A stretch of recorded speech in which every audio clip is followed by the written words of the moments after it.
Hello everyone.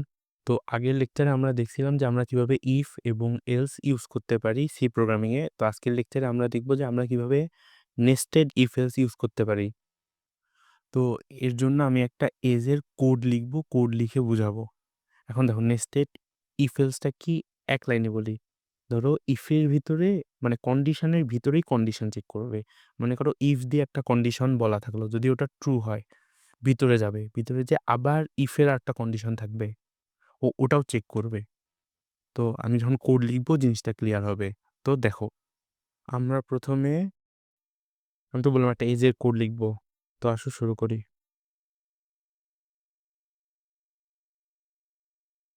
এজকে declare করা হলো, এখন ইউজারকে বলবো এজের ভ্যালু এন্টার করতে।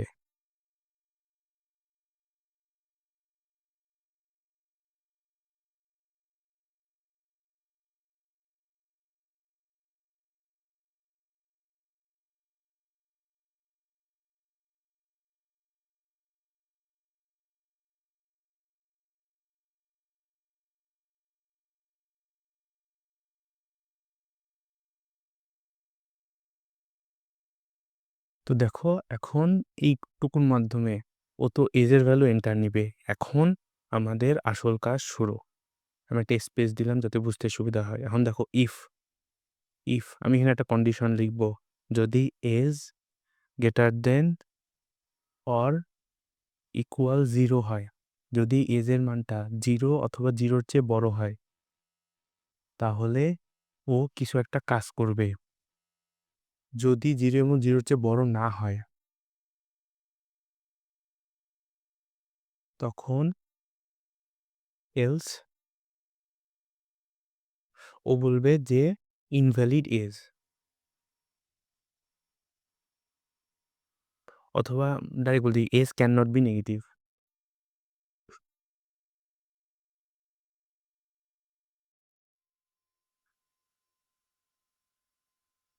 তো দেখো, আচ্ছা এইটুকু একবার রান করে দেখাই। দেখো এইটুকু রান করার আগে আমি একটা জিনিস ভুল করছি। কি? এই দেখো স্ক্যান এফ দিয়ে যখন আমরা কোনো ইন্টিজারকে ইনপুট নিই ইউজার থেকে, আমরা কিন্তু অ্যাম্পারসেন্ট দেই। আমি এই যে অ্যাম্পারসেন্ট দেইনি। আসলে সি প্লাস প্লাস কোড বেশি লিখি তো, এবং সিনটেক্স এর মাঝে মাঝে আমি করে ফেলি। এখন দেখো আমরা কি করব, এজের মানকে ধরো প্রথমে 1 দিলাম বা 0 দিব। দেখো 1 দিলাম, দেখো ও কোনো কাজই করলো না। কিন্তু যদি আমরা একটা নেগেটিভ ভ্যালুকে এন্টার দেই, ধরো এজের মান আমি বললাম -5, -5, তখন ও কি করবে, এই যে age can not be negative. তো এখানে আমার ইফও কাজ করতেছে, এলসও কাজ করতেছে। এখন আমি দেখো নেস্টেড লুপের কনসেপ্টে আবার আসবো। ইফের ভিতরে আমি আবার কন্ডিশন লিখব। দেখো আমি লিখব ইফ, দেখো ইফের ভিতরে ইফ লিখতেছি। ইফ যদি এজ গ্রেটার দেন আর ইকুয়াল 18 হয়, তখন কি হবে?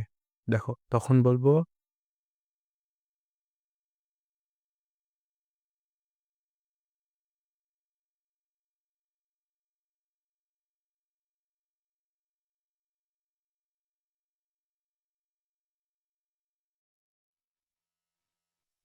দেখো আমি বললাম যে যদি এজের মানটা 18 অথবা 18-র চেয়ে বড় হয়, মানে 18 অথবা 18 থেকে বড়, 19, 20, 21, তখন বলবো ইয়েস ইউ ক্যান ভোট। এখন এই যে এই ইফের পরে দেখো, এই ইফের পরে আবার এলস লিখে দিব। এখানে প্রিন্ট এফ, ভালো করে দেখো, যদি এজের মানটা 18-র চেয়ে বড় হয় তখন তো প্রিন্ট করবে ইয়েস ইউ ক্যান ভোট। যদি এজের মানটা 18-র চেয়ে ছোট হয়, তখন কি বলবে যে নো ইউ কান্ট ভোট।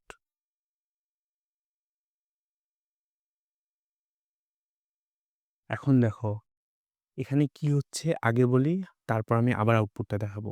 প্রথমে দেখো ও কি করলো, এজের মানটা ইউজার ইন্টার দিল, দেওয়ার পর ও কি করলো, প্রথমে দেখলো যে এজের মানটা কি 0-র চেয়ে বড়। হ্যাঁ 0-র চেয়ে বড়। ধরো আমি বললাম যে এজের মানটা আমি 19 এন্টার দিছি। ও কি দেখবে, দেখো এজের মানটা 0-র চেয়ে বড়।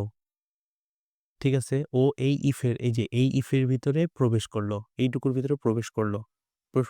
করার পরে ও কি দেখবে আরেকটা কন্ডিশন লেখা। ওখানে কি লেখা? If age greater than or equal 18, এজটা কি 18 অথবা 18 চেয়ে বড়? আমি 19 এন্টার দিছি। হ্যাঁ, 18 অথবা 18 চেয়ে বড়। তখন ও কি প্রিন্ট করবে? Yes you can vote. ও এটুকু প্রিন্ট করবে। প্রিন্ট করে এখানে এই কাজটা শেষ করে দিবে। এখন দেখো ও কি তখন এই যে এখানেও আর আসবে না। আর তোমরা তো জানো একটা ইফ ট্রু হলে পরের ও এলসে যায় না। তো ধরলাম আমরা এজের মানটা কি দিলাম? 17 দিলাম। তখন ও কি করবে? দেখবে এজের মানটা 0 চেয়ে বড়। ঠিক আছে? তারপরে ও দেখলো কি এই ইফে আসবে। এজের মানটা কি 0 চেয়ে বড়? মানে সরি, এজের মানটা কি 18 অথবা 18 চেয়ে বড়? না। এই কন্ডিশনটা ফলস হয়ে যাচ্ছে। ও তখন কি আসবে? এই যে এলসে আসবে। বলবে যে no you can not vote. আর ধরো এজের মানটা 0 অথবা 0 চেয়ে বড় না, নেগেটিভ যদি দেই, তখন তো বললাম যে ও ডাইরেক্ট এই এলসে আসবে। এই ইফ মানে ফলস হওয়ার পর ডাইরেক্ট এই এলসে আসবে। এসে বলবে যে প্রিন্ট এফের যেটা আছে age can not be negative, ও ডাইরেক্ট এটা দেখাবে। আশা করি আমরা বুঝতে পারছি। এখন আমি আউটপুটটা দেখাবো। দেখো আমি কি করবো? প্রথমে এজের মানটা আমি 18 দিয়ে দেখাবো। ধরো 18 দিলাম। আমরা এখন কি পাবো? Yes you can vote. দেখো এই যে কি আসলো। এটা কি জুম করা যায়? বেশি জুম হয়ে গেছে। এভাবে দেখো ইয়েস ইউ ক্যান ভোট। এখন দিব এজের মানটা 17। দেখো 17 ক্ষেত্রে কি হলো? No you can't vote. এই যে নো ইউ ক্যান্ট ভোট। আর এজের মানটা আবার নেগেটিভ দিয়ে দেখাই। দেখো এজের মান হচ্ছে -1। দেখো age can not be negative. তো এভাবেই আমাদের নেস্টেড ইফ এলস কাজ করে। তো এটা হচ্ছে ধরো নেস্টেড ইফ এলস এর একটা কোড। আচ্ছা আমি একটু জুম আউট করি। কেউ যদি স্ক্রিনশট নিতে চাও, এই যে এখান থেকে স্ক্রিনশট এখন নিতে পারো। তো আমি আরও কয়েকটা কোড দেখাবো। ভিডিওর এই পার্টে আমরা ডিভিশন এবং রিমাইন্ডার নিয়ে কথা বলবো। দেখো এই যে এই সাইনটা হচ্ছে আমাদের ডিভিশন।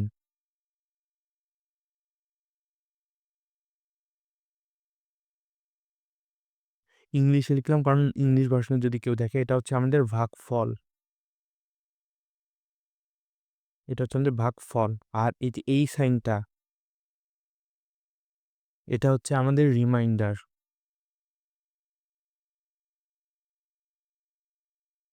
মানে ভাগশেষ।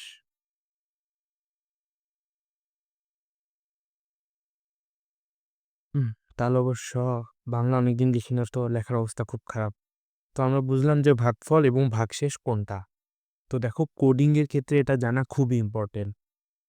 এখন এটা আমরা জানা শুরু করি মূলত একটা নাম্বার ইভেন না অড, এটা যখন আমরা বের করতে চাই তখনই আমরা এই ভাগফল ভাগশেষ ডিভিশন রিমাইন্ডার এই জিনিসটা কোডিংয়ে শিখি। তো আমি এটা শিখছিলাম যে ইফ এলস যখন পড়ছিলাম, তারপরে এটা শিখছিলাম। এখন দেখো যদি একটা জিনিস এমন থাকে যে ধরো দেখো ডাইরেক্ট একটা কোডই লিখি, ধরো ইন্ট এক্স ইকুয়াল, আমি এক্স এর মানটা কিন্তু ডিক্লেয়ার করে দিব পরে। দেখো ইফ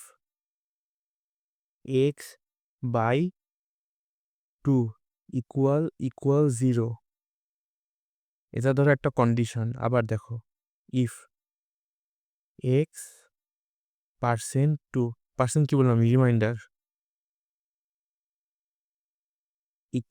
ইকুয়াল 0। এখন দেখো আমি এটা তোমাদের দেখাবো। ধরো আমি বললাম যে আমাদের এক্সটা হচ্ছে 4, কথার কথা এক্সটা হচ্ছে 4। এখানে তাহলে কি হচ্ছে? এখন দেখো 4/2 হচ্ছে আর 4/2 হচ্ছে, মানে 4 রিমাইন্ডার 2 হচ্ছে। এখন দেখো আমি দেখাই। তো এইটার ক্ষেত্রে দেখো এনে কি হচ্ছে 2 ভাগ এই যে এক্স এর মান কত 4। তো দেখো আমি বলছি কি এই যে এই চিহ্নটা হচ্ছে ভাগ ফলের চিহ্ন। দেখো এটা কিভাবে আসে? দেখো 4কে ভাগ করা হবে 2 দিয়ে, তাহলে 2 দুগুণ 4। আমাদের এই যে এইটা হচ্ছে ভাগ ফল, ইংলিশে যেটাকে বলে ডিভিশন। এটা হচ্ছে ভাগ শেষ, ইংলিশে যেটাকে বলে রিমাইন্ডার।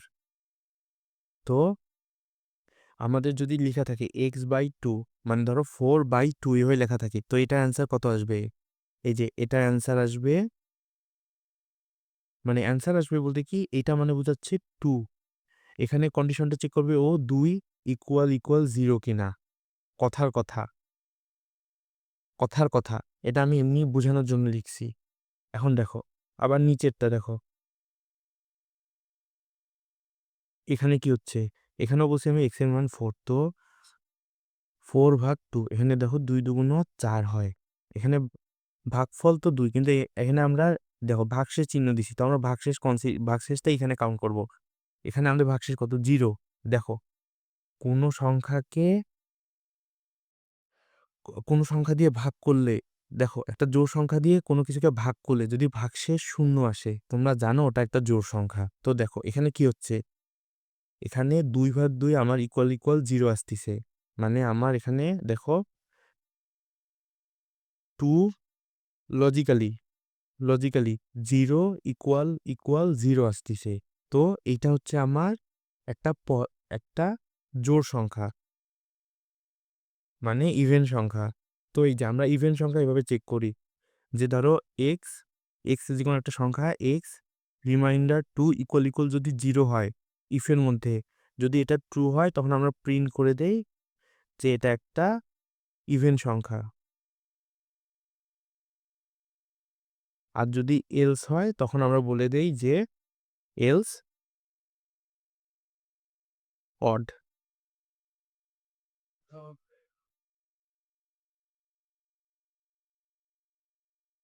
তো আশা করি ভাগফল এবং ভাগশেষের কনসেপ্টটা কারো বুঝতে সমস্যা হবে না। এখন একটা জিনিস মনে রাখিও, ভাগফল ভাগশেষ যেহেতু আমরা করি, এটা সবসময় ইন্টিজারে না করে এটা কিন্তু ফ্লোটে করা বেটার, দশমিক সংখ্যা করা বেটার। এটা কেন বললাম, তোমরা কোড লিখতে লিখতে বুঝবা। তোমরা ইন্টিজারে লিখলেও সমস্যা নাই। সমস্যা নাই বলতে একটু সমস্যা আছে। ধরো 2/5, তাহলে 2 দুগুণ 4 আর 1 5। তখন কি করবে তোমরা? যদি এই যে এটা এই যে ইন্টিজারে যদি এই যে x5 না, ইন্টিজারে ধরো এক্সটা স্টোর করলা, স্টোর করে ভাগ করে দিলা, ভাগফলটা একটা ইন্টিজারে স্টোর করলা, তখন ও কি স্টোর করবে? শুধু 2 স্টোর করবে। কিন্তু আসলে এটা স্টোর করার কত, মানে কত স্টোর করার কথা ছিল? যেহেতু জিনিসটা এমন 5/2, এটা স্টোর করার কথা ছিল 2.5, আড়াই আড়াই 5। তো তুমি যদি এটা যদি ফ্লোট লিখে এক্স লিখে এক্স এর ভিতরে 5/2 করো, তখনই ও 2.5টা আউটপুট দিবে। আশা করি বুঝতে পেরেছি। এটা একদম বেসিক লেভেলের একটা নলেজ ছিল। আশা করি এটা অনেকের কাজে লাগবে। তো দেখো আমরা এখন ইভেন এবং অডের একটা কোড দেখব। আমরা তো ইভেন এবং অডের কোড আগের লেকচারে হয়তো দেখছি নর্মালভাবে। এখন আমরা নেস্টেড ইফ এলস এর মাধ্যমে ইভেন এবং অডের কোডটা দেখব। দেখো,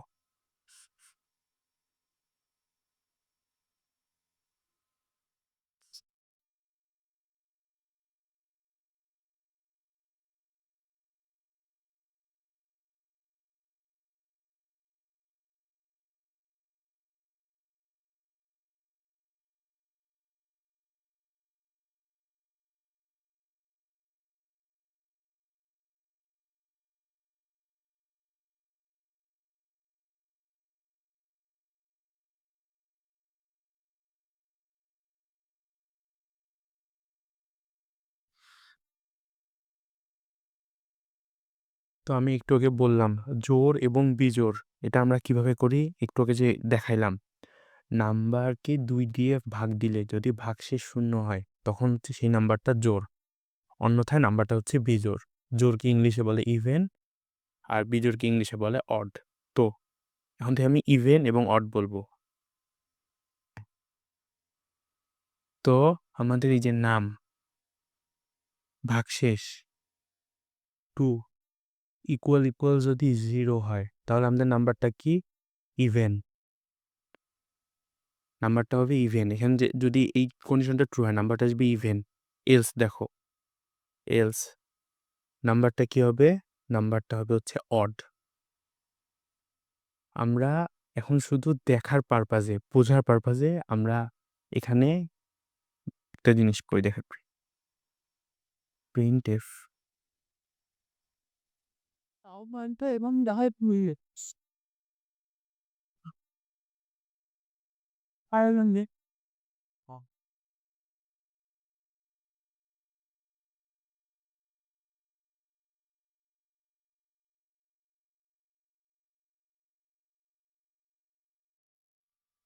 দেখো শুধু বোঝার জন্য আমি এই যে এখানে ইভেন এবং অড লিখে রাখলাম। কিন্তু এটা কোডটা এমন থাকবে না। আমরা নেস্টেড ইফ এলস যেহেতু দেখতেছি, তখন নাম্বার দিলাম হচ্ছে ২।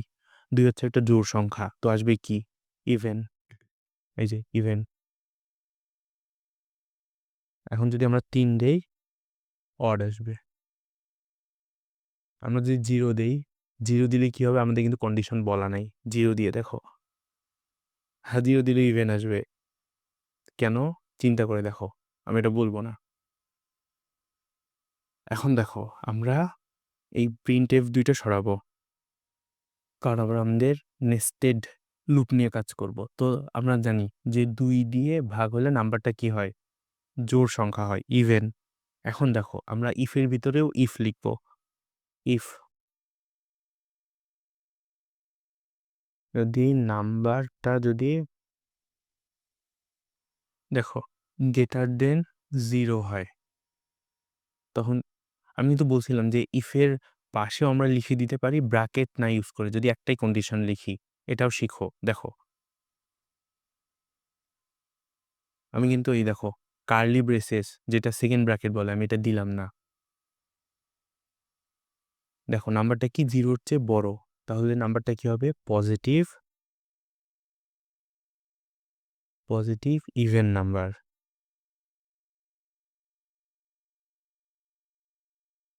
এখন দেখো, ইফের পরে আমরা এলস ইফ দিতে পারি। দেখো, এখন ডাইরেক্ট তো এলস দেওয়া যায় তো, যে নাম্বারটা হচ্ছে নেগেটিভ, কিন্তু না, আমি 0 দেখানোর জন্য এলস ইফ দিলাম। দেখো, আমি যদি বলি নাম্বারটা 0-র চেয়ে ছোট, তখন কি হবে? নাম্বারটা অবশ্যই নেগেটিভ হবে।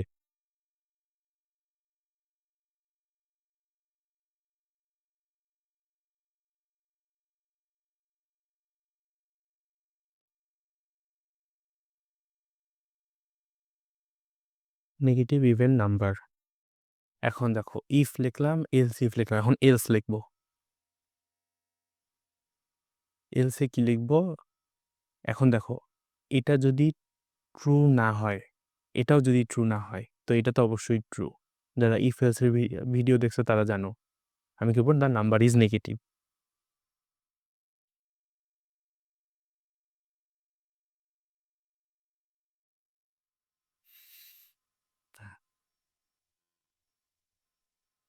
সরি, নেগেটিভ কেন? Number is 0। Sorry, number is 0।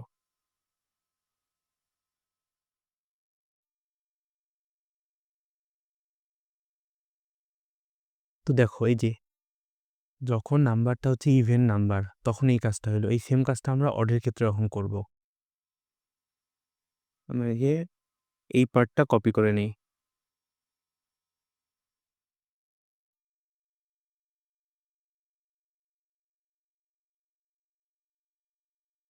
দেখো, প্রথমে তো ও দেখলো যে নাম্বারটা যদি জোড় সংখ্যা হয়, তখন এইটুকু কাজ। এখন নাম্বারটা তো বিজোড় সংখ্যা। ও কি করবে? দেখো, নাম্বার যদি 0-র চেয়ে বড় হয়, তখন positive odd number. Odd number. নাম্বারটার চেয়ে যদি 0 বড় হয়, তখন নেগেটিভ অড নাম্বার। আর না হলে নাম্বার ইজ 0।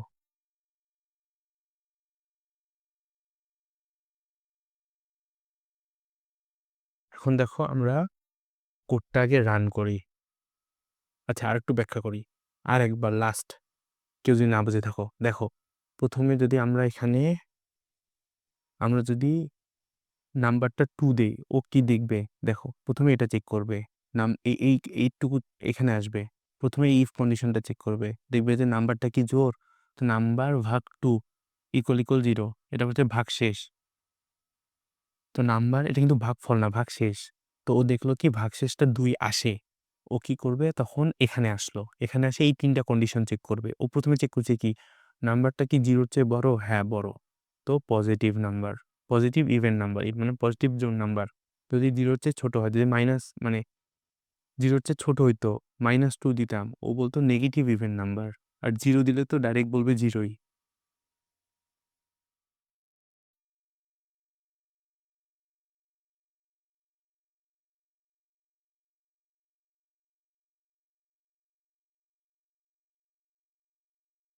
তো এই যে এখানে এই যে এইটা লেখার কোনো মানে নেই। এই যে এলস টা লেখার কোনো মানে নেই। এটা সরায় দাও। আসো এখন আমরা আউটপুটটা ট্রেস করি। দেখো আমরা নাম্বারটা ১ম এ দিলাম, একটা জোড় সংখ্যা দিয়ে ৮ দেই। দেখো পজিটিভ ইভেন নাম্বার। এখন -8 দিব। -8 এই দেখো নেগেটিভ ইভেন নাম্বার। এখন একটা কাজ করি। আমরা দিব হচ্ছে 7 দিব। 7 এই দেখো পজিটিভ অড নাম্বার। এখন -7 দিব। -7 নেগেটিভ অড নাম্বার। এখন কি করব আমরা? 0 দিয়ে দেখব। দেখো the number is 0.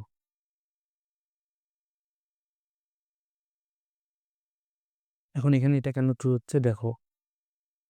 2/0 ওই কারণে 2/0 তো 0ই। এই কন্ডিশনটা ট্রু হচ্ছে। ভাগশেষ তো 0ই থাকবে। ওইজন্য এখানে এই কন্ডিশনটাই ট্রু হচ্ছে।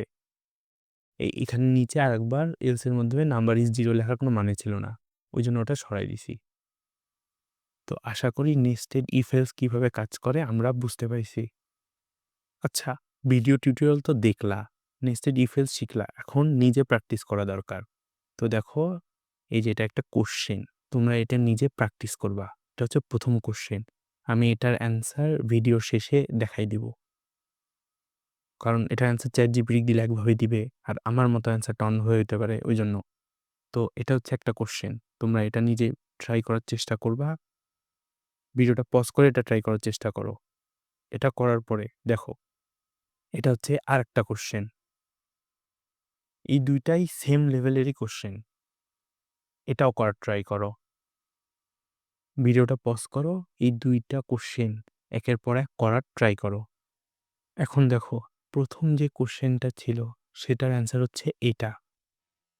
এখানে কি হচ্ছে দেখো, ও ১ম এ দেখতেছে যে মার্কসটা 0 অথবা 0 এর চেয়ে বড় কিনা, মানে মার্কসটা পজিটিভ কিনা।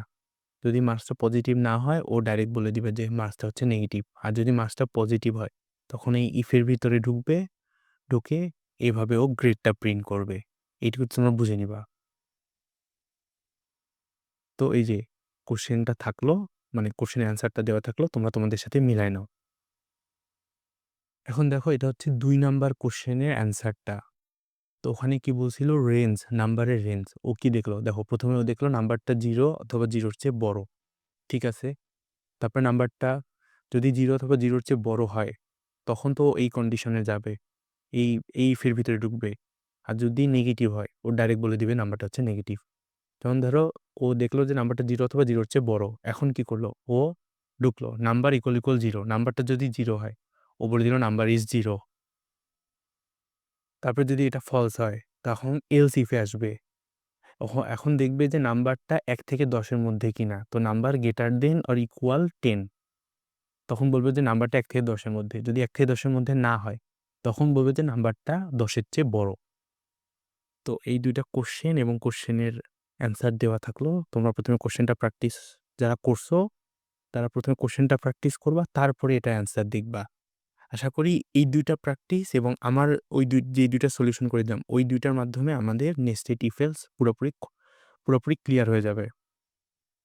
তো আজকের লেকচার এই পর্যন্তই। যারা এর আগের লেকচারগুলো দেখোনি তোমরা চাইলে দেখতে পারো, এবং এরপরের লেকচারে সুইচ কেস সুইচ কেস বোঝানো হবে। ওটাও একটা কন্ডিশনাল স্টেটমেন্টের মতোই। তো আজকের ভিডিও এই পর্যন্তই। যদি আমার ভিডিও ভালো লাগে please like my video. Thanks for watching.